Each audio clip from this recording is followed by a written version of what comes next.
Kalbi kau se argir thang zaula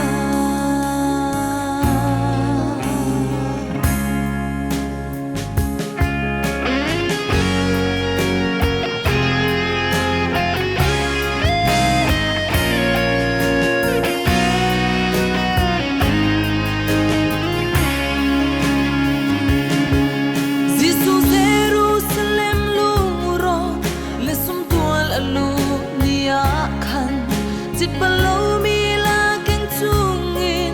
sun parna kha alang ter an nei tu ni an tlai kholo boy pani a her nuwa sun agalpi e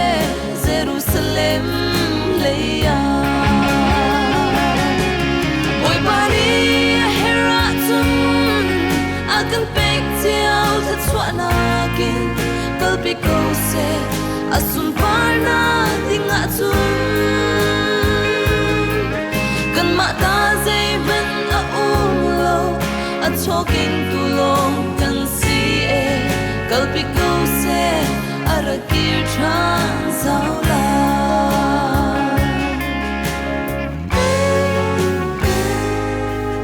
hi thong tha thei tu vel te ni hi kong hi nan ruat bal mo sitani kalpi mi chu zai tik man an kirti lo sa se lian ngan big boy pani akalpi mi tho vial te chu akir thane aro hlanan kire boy pani heratun akan pek tiao that swana kin kalpi ko se asun parna dinga tun kan mata zay man a umlo at talking too long kan si e kalpi ko se arakir chan zaula kalpi ko se arakir chan zaula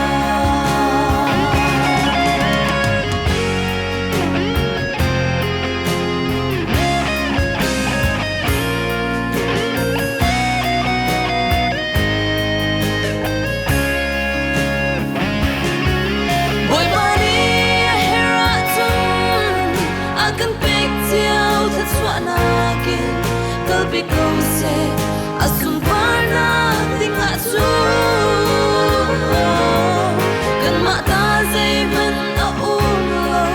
at talking too long kan si e kalpi ko se arakir chan zaula kalpi ko se